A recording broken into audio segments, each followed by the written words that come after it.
Mateus capítulo 6, dos versos 5 até o 15, diz assim: E quando vocês orarem, não sejam como os hipócritas. Eles gostam de ficar orando em pé nas sinagogas e nas esquinas, a fim de serem vistos pelos outros. Eu lhes asseguro que eles já receberam sua plena recompensa. Mas quando você orar, vá para o seu quarto, feche a porta e ore a seu pai que está em secreto. Então seu pai que vê em secreto o recompensará. E quando orarem, não fiquem sempre repetindo a mesma coisa como fazem os pagãos. Eles pensam que por muito falarem serão ouvidos. Não sejam iguais a eles, porque o seu pai sabe o que vocês precisam antes mesmo de o pedirem. Vocês orem assim: Pai nosso que estás nos céus, santificado seja o teu nome, venha o teu reino, seja feita a tua vontade, assim na terra como nos céus. Dá-nos hoje o nosso pão de cada dia, perdoa as nossas dívidas assim como perdoamos aos nossos devedores. E não nos deixes cair em tentação, mas livra-nos do mal, porque teu é o reino, o poder e a glória para sempre. Amém. Pois se perdoarem as ofensas uns dos outros, o Pai Celestial também lhes perdoará. Mas se não perdoarem uns aos outros, o Pai Celestial não lhes perdoará as ofensas. Amém? Nós estamos falando sobre a comunidade. No segundo semestre vamos tratar sobre o que é uma igreja. Você deve ter aí muitas imagens, muitas ideias do que é ser uma igreja. Você hoje conhece igrejas pelo estilo, muito menos do que pela doutrina. Você hoje não vê mais aquelas pessoas que estão assim muito arraigadas a uma denominação, por exemplo, e elas, ao se mudarem de cidade ou mesmo de bairro, elas não têm mais a preocupação, por exemplo, como existia no passado. Olha, eu sou batista aqui em Vila Prudente, então quando eu mudar lá para Santo Amaro, eu vou buscar uma igreja batista. Ou se eu mudar lá para Presidente Prudente, eu vou procurar uma igreja batista. As pessoas hoje procuram uma igreja onde elas se identifiquem, onde elas especialmente se sintam bem. Não importa o que as pessoas creem, o que elas estão fazendo, eu preciso me sentir bem. Isso é característica do nosso tempo, isso é uma possibilidade que existe para este tempo, onde você tem tantas ofertas, tantas maneiras de ser igreja diferentes, que por vezes a gente fica preocupado se isso faz parte, isso é bíblico, essa prática que determinada igreja tem é bíblica ou não, a maneira como elas estão reagindo a um determinado assunto. Olha, estão falando sobre aborto, essa igreja permite, aquela não permite, essa igreja é inclusiva porque aceita todo tipo de opção ou de opção sexual ou não, essa outra igreja já não aceita, essa aqui faz casamentos, recasa as pessoas, essa outra não recasa, e existem os assuntos do nosso tempo que criam dificuldades. Um amigo meu disse que um casal resolveu ir embora da igreja dele porque ele não se posicionava politicamente. Então eu vou para aquela igreja lá, que lá o pastor falou que é para votar em fulano de tal. E você fica assim, o que será que é a igreja? Como será que deve ser a igreja? Como será a igreja que vai atender o nosso tempo? Irmãos, eu estou na igreja desde que nasci. Então eu já convivi com diversas fases, diversos momentos na vida da igreja. Eu lembro do tempo que tinha uma discussão se podia ter um violão na igreja. Era só órgão, não é? De pedaleira. Só uma pessoa tocava na igreja. E daí vai entrar o violão, depois a bateria, depois se pode bater palmas, e tantas coisas que hoje a gente usa e abusa, não é? Não tem nenhum problema mais estas coisas. A igreja foi se modificando, foi se envolvendo com o seu tempo, mas de qualquer maneira ela precisa ser um povo, você vai ver isso que está no nosso informativo digital, ela é um povo separado. Em todo o tempo a igreja ela é diferente do mundo, em alguma medida ela precisa ser diferente do mundo. Ela não pode simplesmente se diluir na sociedade onde ela está. Nós corremos o risco, por exemplo, de vermos problemas e pecados verdadeiros que aconteceram no século passado, por exemplo, a igreja se alinhar ao nazismo na Alemanha. Bonhoeffer morre enforcado por causa disso, por resistir a este alinhamento da igreja. Ou uma igreja que prega a segregação racial nos Estados Unidos, por exemplo. Luther King tem que lutar pacificamente para fazer com que aquela igreja não continuasse a coadunar com os pecados da sua sociedade. Ou apartheid lá na África do Sul, Desmond Tutu levando a igreja a resistir e a mostrar que esses pecados estruturais na sociedade estão errados. A igreja, de alguma maneira, ela vai ter que resistir ao mundo ao qual ela está. Ela precisa ser, para ser igreja, ela precisa ser diferente do mundo onde ela está. Ela precisa ser luz e sal. Jesus, mesmo antes desta passagem que nós lemos, ele vai afirmar exatamente isso aos seus discípulos. Vocês são luz do mundo, são sal da terra, o mundo é uma noite escura, e vocês são como estrelas no meio dessa escuridão. Vocês são diferentes. O mundo está apodrecendo, mas vocês são como o sal que preserva, que retarda o apodrecimento da carne. Então essa sociedade na qual vocês vivem precisa de vocês. E é interessante, então, que a gente já falou sobre a comunidade do Cristo, Jesus como Cristo, como aquele que é escolhido para fazer existir sentido em tudo que há no mundo e na história. Quando a gente perde assim, fala, para onde este mundo vai? Onde vai acabar o nosso mundo? Em Cristo, nós sabemos que esta história não está acontecendo aleatoriamente, mas que há um Deus que determinou como ela deveria acontecer, que determinou a vida de um Cristo, que morreria na cruz do Calvário e que amarraria toda esta história. E nós cremos neste Cristo. Nós somos uma comunidade que se reúne em torno deste Cristo, que é o ungido, escolhido de Deus, para fazer essa amarração da história. Nós somos uma comunidade do Espírito, porque nós somos uma comunidade que vive no poder do Espírito. Se nós fôssemos 1000 pessoas para trabalhar, sem o poder do Espírito, nada faremos. Mas por vezes, um só homem, uma só pessoa, pode ser o instrumento de Deus, do Santo Espírito de Deus, para realizar uma revolução. Lembrem-se que Deus entrou no caminho de Damasco para fazer um homem cegar, cair no chão, para começar uma revolução naquele tempo. E Saulo, que era o perseguidor da igreja, se transformou em Paulo, o que nós conhecemos como o maior cristão da história, que fez uma revolução levando o evangelho para as fronteiras do Império Romano. Ou quando o Guilherme Carey levantou-se na sua convenção para dizer, nós precisamos pregar o evangelho nas Índias, e mesmo sendo resistido pelos líderes mais maduros que ele, começa um movimento de missões modernas, que chega até nós. Nós somos frutos deste homem que um dia entendeu que, um sapateiro que um dia entendeu que precisava pregar o evangelho para além da Inglaterra. O mundo precisa do evangelho. Deus pode fazer isso, e a gente só pode fazer isso no poder do Espírito Santo de Deus. É por isso que Jesus reuniu seus discípulos e pouco antes de subir aos céus, falou para eles, vocês vão receber poder quando vier sobre vocês o Espírito Santo, e então vocês vão ser minhas testemunhas em Jerusalém, na Judéia, em Samaria, até os confins da terra. Isso chegou a nós. Nós somos a comunidade do Espírito, que depende do poder do Espírito, que ouve a voz do Espírito, para ser como, vivendo a mesma realidade daquelas igrejas do Apocalipse, Jesus querendo falar conosco, querendo se comunicar comigo e com você, com esta igreja que está reunida neste lugar, com outras igrejas que estão reunidas, cada um no seu lugar. Jesus está no meio dela, caminhando e querendo falar com ela, e fazendo este apelo, ouça o que o Espírito diz à igreja. Nós somos a comunidade do Espírito, nós somos aqueles que vão ser os canais pelo qual o Espírito Santo de Deus vai realizar uma obra tremenda para este tempo, não para 1950, nem para 2100, mas para este tempo, 2023, eu e você precisamos estar atentos, o que é que o Espírito está falando ao nosso coração, para este povo, nessas circunstâncias, para mim e para você, que às vezes diz assim, mas eu não sei nada, eu sou tão pequeno, eu não... Vai vir poder sobre você, e o Espírito Santo vai fazer isso na sua vida.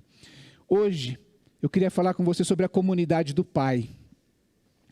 Cristo, o Filho, o Espírito e o Pai.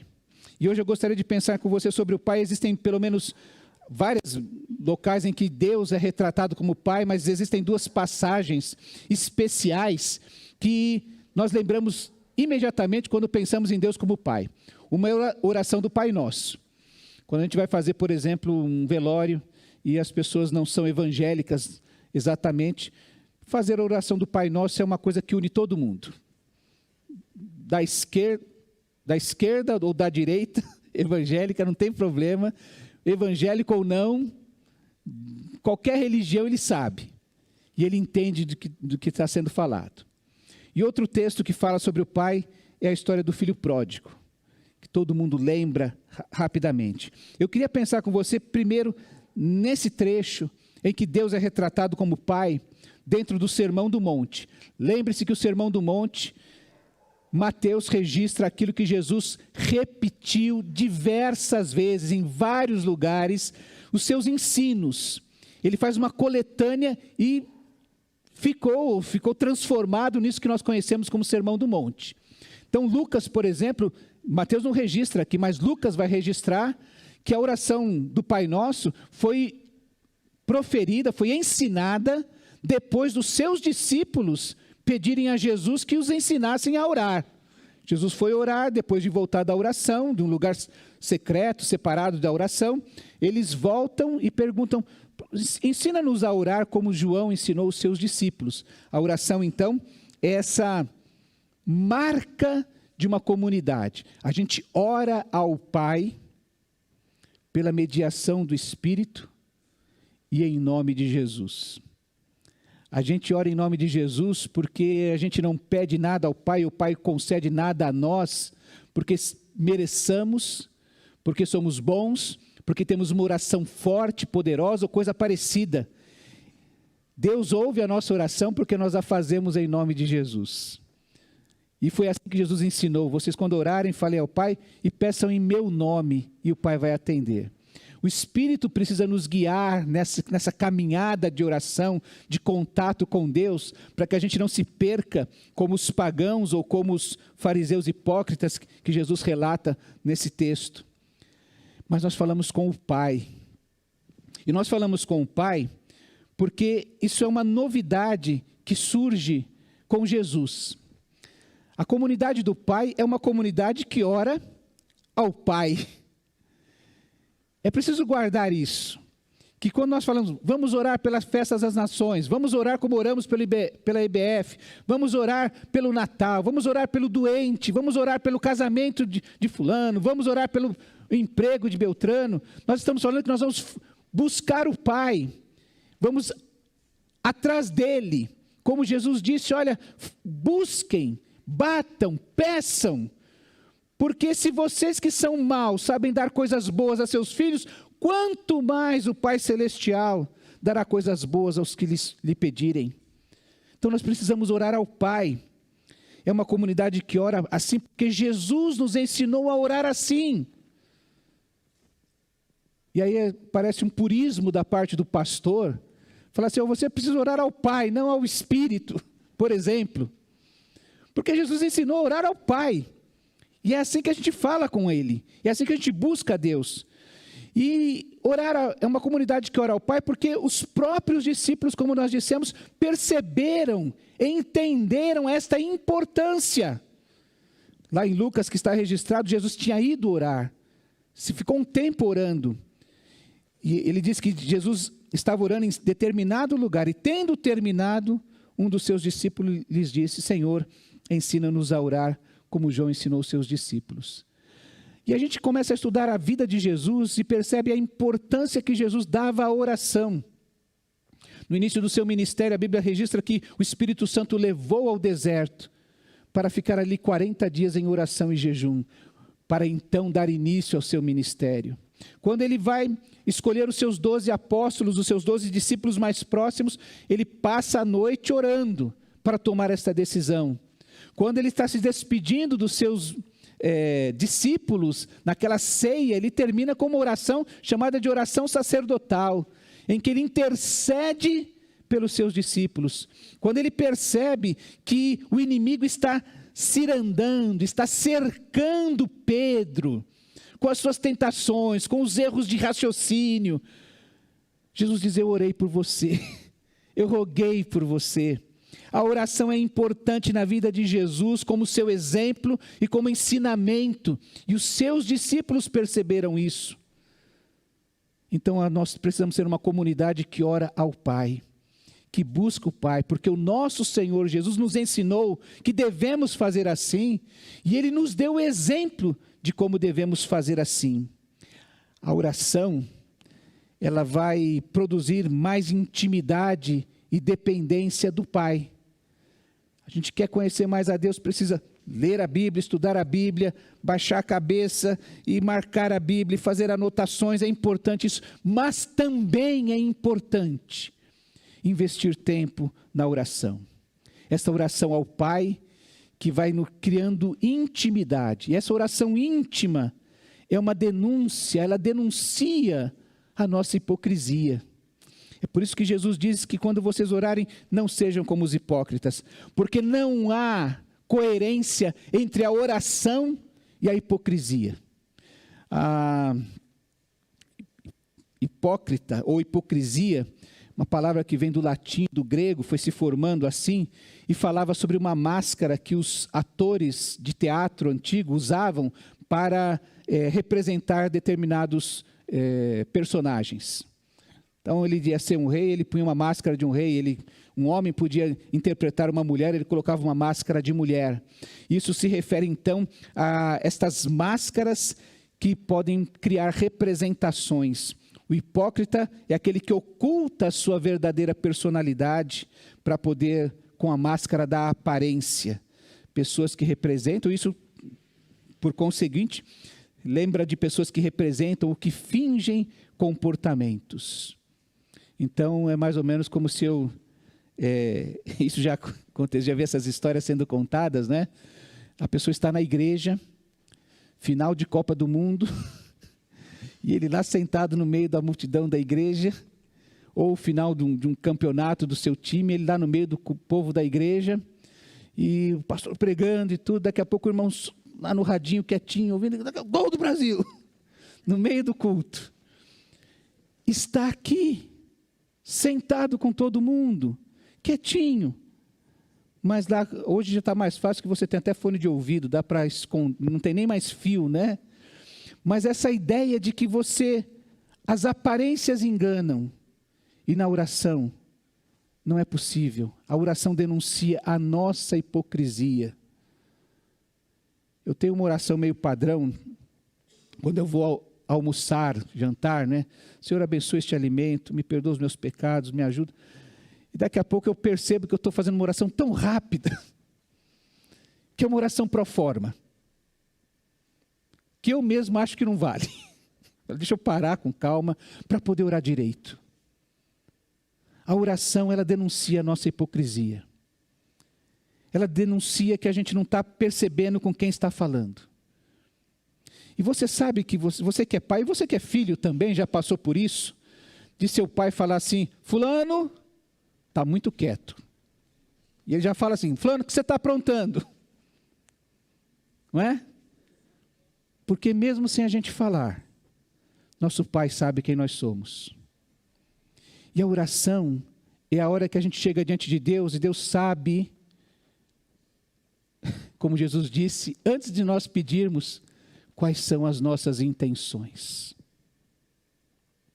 A oração, ela vem para denunciar a nossa hipocrisia, para que a gente possa entrar em intimidade com Deus, em verdadeira dependência de Deus, sem chegar lá querendo dominar a Deus, controlar a Deus, negociar com Deus, mas é uma entrega, nessa oração íntima, nós precisamos tirar as nossas máscaras, para que nós mesmos nos enxerguemos. Não é tirar a máscara para que Deus possa nos ver, Ele sabe quem nós somos. Nós é que temos a ilusão de que essa oração está valendo, de que a gente pode enganar a Deus ou não. Nós somos uma comunidade que ora, que fala com Deus, é uma comunidade que vai ao Pai, para que as suas próprias máscaras, as suas próprias, não adianta ficar tratando da minha esposa, da minha filha, do irmão da igreja, não é isso. Por isso que eu entro no meu quarto, para falar com o meu Pai, para Ele ouvir a minha oração. A oração íntima também vai reorganizar as nossas prioridades. Veja que a hipocrisia faz com que eles tenham algo, que eles coloquem algo num pedestal, que eles coloquem alguma coisa diferente no trono do seu coração. Os hipócritas que Jesus denuncia aqui, eles gostam de ficar orando nas sinagogas e nas esquinas a fim de serem vistos pelos outros. Ou os pagãos que gostam de falar muito porque acham que vão ser ouvidos, vão falar tanto que vão cansar Deus pelo seu argumento, que sabedores de que estão errados vão argumentar tanto que vão fazer Deus desistir dos seus caminhos. Essa espiritualidade da praça pública, que Jesus fala, ó, vão nas praças, nas sinagogas, eles oram onde há muito auditório, onde há audiência, onde há muitas vistas diante de si, porque eles querem se vender, eles querem aparecer. Jesus disse que quando as pessoas fazem dessa maneira, ou com essas intenções, a única coisa que elas ganham é exatamente a admiração dos homens. É como a gente vê um palhaço chorando. Já viram essa figura? Nunca viram um palhaço chorando? Um desenho de um palhaço chorando? E a ideia daquele palhaço é que aquela máscara esconde, uma máscara que tem até aquele desenho daquele riso grande, né? Parece um riso grande, mas com lágrimas nos olhos. Essa máscara tenta esconder a realidade do coração dessas pessoas. Tanto o hipócrita quanto o pagão pensa que pode enganar os outros. E acontece muitas vezes. Que oração maravilhosa. Que oração que até mexe com o nosso coração. E às vezes ela é realizada por alguém que não tem um coração belo diante de Deus. Tanto Jesus quanto Tiago denunciam que, olha, como é que é possível sair da mesma fonte a bênção e a maldição? Da mesma boca surgir bênção e maldição. Não é possível. Isso não é coerente. Jesus diz, isso não vale. Mas isso acontece. Jesus está denunciando isso, essa espiritualidade que os olhos humanos enxergam. Mas ele fala então de uma espiritualidade do quarto secreto, que é a espiritualidade que precisa ser desenvolvida pela comunidade do Pai. Por aqueles que têm em comum o Pai que está nos céus. Essa espiritualidade do quarto secreto é a espiritualidade onde só Deus pode ver e ouvir as verdadeiras palavras. Aquelas que, como Paulo vai dizer em Romanos, são expressas em gemidos inexprimíveis pelo Espírito. Eu fico feliz quando eu percebo que a minha oração não está valendo, porque eu sei que o Espírito está pegando no meu pé. A minha mãe, ela sempre pegava no meu pé. Valdo, não dê ousadia ao diabo. Era essa a frase dela. Não dê ousadia ao diabo. Eu já estava falando assim, ó, cuidado com o que você está pensando, o que você está querendo fazer, que caminho você está pensando em andar, com que companhia você está pensando em caminhar. Era uma denúncia. E sabe por que ela fazia isso por mim? Até hoje ela fala, meu filhão, porque ela me ama. Um amor incondicional. Então ela pegava no meu pé. E a oração do quarto secreto, que a gente entra e Deus chega e pega e nos exorta. E fala assim, tira essa máscara. Não são seus amigos, não são seus familiares, não são os seus irmãos da igreja que estão te olhando, sou eu. Sou eu que te amo. Sou eu que conheço o mais profundo do seu coração, que está aqui. E você precisa tirar isso da sua mente, do seu coração, e reorganizar as suas prioridades. Aqui a sua oração não precisa ser uma oração de triunfo, de glória. Obrigado, Senhor, e eu determino, e eu faço, e aconteço, e vai acontecer na próxima quinta-feira, tudo vai ser resolvido. Não é nada disso. A oração que o Pai espera nos ouvir é essa que Jesus nos ensina aqui, quando Ele diz assim: faça-se a tua vontade na terra, como ela é feita nos céus. Prioridades precisam ser reorganizadas, e essa comunidade do Pai é a comunidade que reorganiza as suas prioridades, a sua agenda, os seus projetos, os seus sonhos, para que a vontade do Pai se realize através da sua vida e no mundo. Lembram disso? Que o Pai tem uma história cósmica para realizar, e que Ele faz isso através das histórias particulares de cada um de nós, que a nossa história está alinhada com essa história cósmica que Deus está fazendo desenrolar, que vai ter um final, e que por isso até o meu sofrimento mais particular, ele não é em vão, ele vai ser encaixado como um grande quebra-cabeça nessa grande história que Deus está construindo. E Deus então vai falar: olha, a tua prioridade precisa se encaixar nessa grande história. E a oração íntima com o Pai tem a ver com isso, de reorganizar a nossa mente, os nossos sentimentos, as nossas intenções, os nossos planos e projetos, o sentido da nossa vida nesta existência. Essa semana nós sepultamos o irmão José Carlos. Eu lembro de ler ali naquele texto, Paulo falando assim: se nós somos, ou se a nossa esperança é só para esta vida, nós somos os mais dignos de pena. Se nós pensamos que tudo que nós somos e temos e seremos se resume a este tempo, então a gente se enfia no trabalho, ganha dinheiro, passa por cima das pessoas, não tem problema.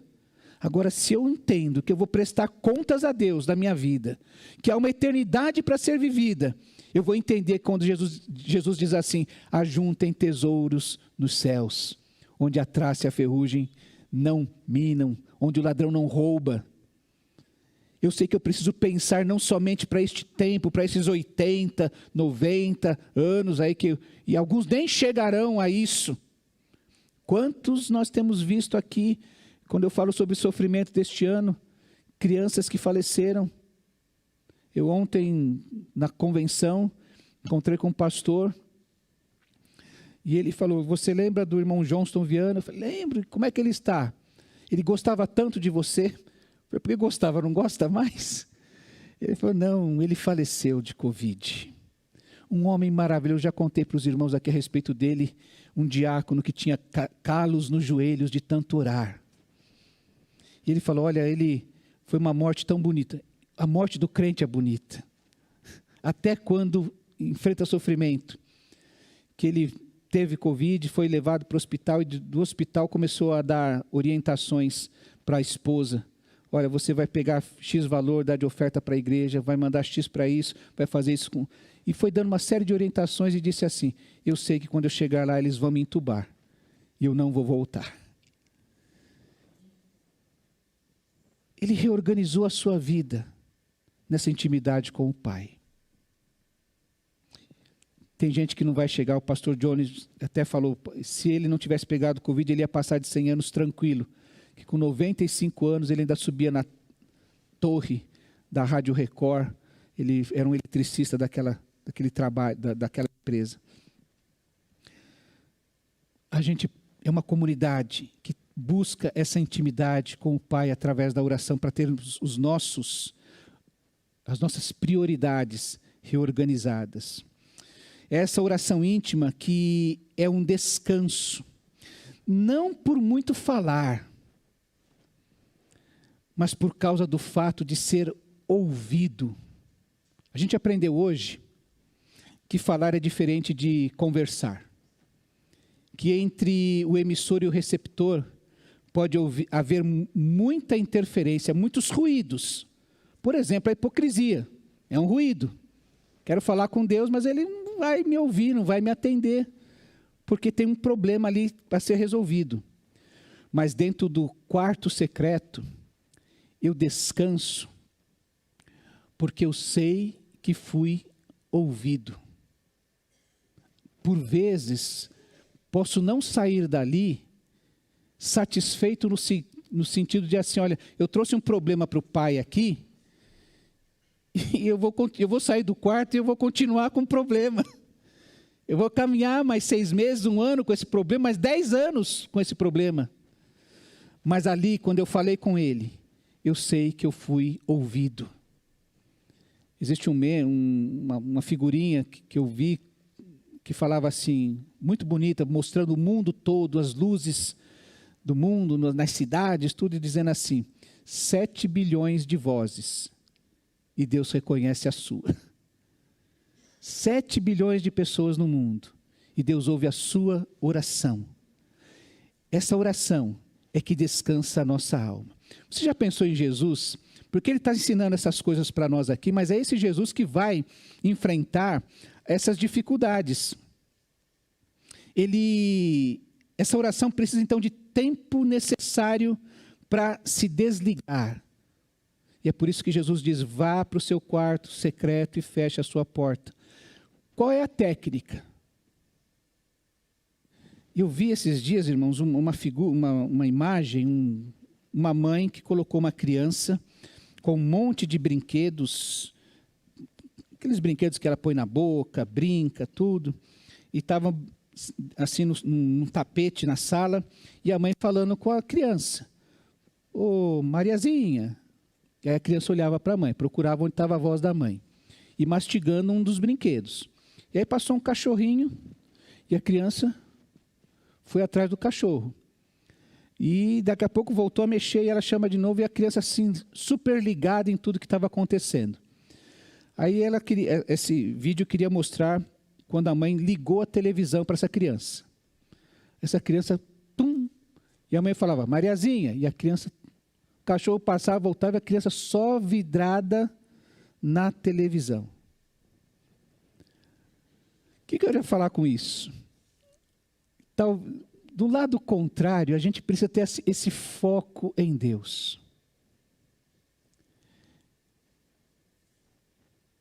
O mundo é essa televisão para nós.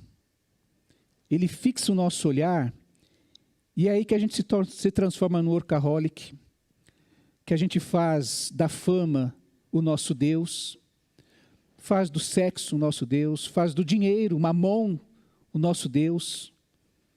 Tudo isso. A gente fica assim vidrado. Mas quando a gente está com Deus, Deus nos abre a visão e nos faz enxergar muitos outros caminhos, muitas outras verdades, de tal maneira que até quando um dos seus parte, há algo de belo naquele que descansa no Senhor. E a gente pode falar assim, nossa, a morte dele foi tão bonita, ainda que a morte seja um inimigo, o último inimigo que a gente vai ter que enfrentar. O crente pode descansar, a gente olhar no rosto dele e falar assim, que sereno, fulano estava em paz. Ou aqueles irmãos que um pouco antes de morrer conseguem contemplar aquilo que está para além desta realidade. E dizem assim, é lindo. E a gente fica assim, com vontade de ver o que ele está vendo, contemplar isso, enfrentar o último inimigo, o mais terrível inimigo, com paz no coração. Servos do Senhor que dizem assim, eu estou pronto, se Deus me chamar agora, eu estou tranquilo, eu vou me apresentar ao meu Senhor. A gente precisa de tempo para se desligar, vá para o seu quarto, feche a sua porta, para você abrir mão destes ídolos todos, e para poder se concentrar em outra realidade que é o próprio Deus. Fecha a porta do teu quarto e ore a Deus. A gente não entra no quarto para não fazer nada. A gente ora no quarto exatamente para poder se concentrar melhor. Os orientais falam sobre meditação, né? Você faz aquela posição de lótus, cruza as pernas, fecha os olhos e fica para tentar esvaziar a mente e se conectar, e se perder. Se conectar ali é se perder no universo. Porque cada ser humano é parte do universo, então a gente precisa se conectar com o universo e se perder nele. Esvazia sua mente. Isso é a meditação oriental.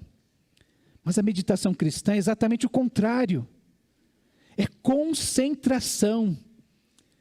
É encher a nossa mente com o Pai, com a vontade do Pai, com o discernimento que o Pai traz através do seu Santo Espírito.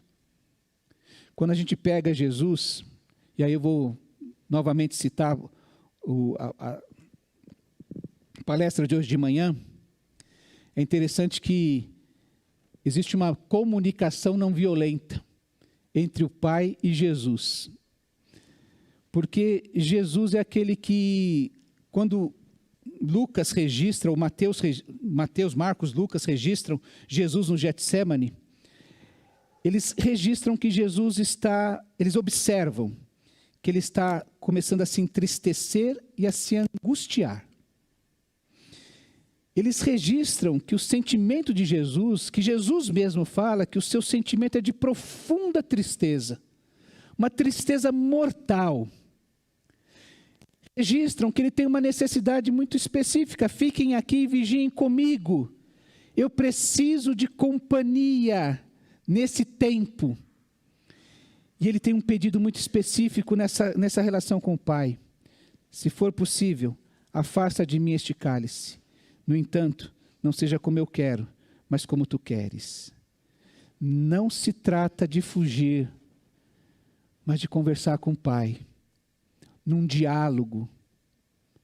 Oração não é só falar, não é só despejar o que a gente tem diante de Deus, mas é ouvir também. Não é só o que eu quero, mas o que tu queres. E todos eles registram exatamente que Jesus ouviu o que Deus queria para a sua vida. E quando ele se levanta, ele chama os discípulos para irem e caminharem em direção à cruz, sem dúvidas mais, sem angústia, sem tristeza, pronto a enfrentar o que havia pela frente. A comunidade do Pai é uma comunidade que ora para encontrar descanso nessa intimidade com o Pai. E a comunidade é uma comunidade que aprende com o Filho. Aprende com o Filho unigênito do Pai a santidade do Filho. Nós aprendemos quarta-feira que Ele não apenas nos mostra como viver para Deus, nos capacita a viver com Deus. É por isso que a novidade é chamar Deus de Pai na intimidade. Porque no Antigo Testamento, a comunidade de Israel entendia que Israel é o Filho de Deus. Quando se registra que do Egito te chamei, estão falando do povo de Deus. O meu filho chamei do Egito. Foi sendo quando Israel foi tirado do cativeiro do Egito. Depois vai ser reinterpretado ou ressignificado, e vão perceber que isso também é uma alusão ao próprio Cristo, que quando era pequeno foi levado para o Egito durante 2 anos, e depois retornou quando Herodes já havia sido morto. E aí fala, para que se cumprisse essa escritura, do Egito chamei o meu filho. E foi um escândalo quando Jesus se apresentou como sendo o Filho de Deus. E muitos creem que ele foi morto, inclusive essa foi uma das heresias, fazer-se filho de Deus sozinho. E pior, fazer-se como um com o Pai. A verdade é que Jesus então agora chega com uma novidade mais extravagante. Todos vocês são filhos de Deus. Podem chegar a Deus e falar assim, nosso Pai. O Pai também é meu. O Pai dessa intimidade entra no teu quarto e fala, Abá, Pai. Abá, meu Pai querido. Tem gente que usa carinhosamente, chama o Pai de meu velho. É o meu velho, não é? Ou, se você é nordestino, painho, né? Mexi com os nordestinos aqui, né? Com as memórias. Então, mas é esse jeito que você fala na intimidade. Só quando está a família reunida na cozinha, um pegando uma fruta na fruteira, outro fazendo café, e estão conversando ali naquele cotidiano mais gostoso dessa relação. O Pai Nosso se manifesta então nessa intimidade, e Jesus traz essa novidade, que alcança todo mundo. Não é a nação, sou eu e é você. Por isso eu quero terminar lembrando que quando Jesus nos fala sobre a oração do Pai Nosso, ele diz assim que existe uma manifestação da graça de Deus. Nós somos uma comunidade do Pai, porque nós cremos na manifestação da graça de Deus. Perdão como expressão da graça que recebemos, e perdão como expressão da graça que vivemos e proclamamos. Graça que é necessária para o sustento diário. Por isso que ele fala assim, dá-nos. Senhor, concede-nos. Eu não vim comprar porque eu não tenho nada para comprar. Dá-nos do seu perdão.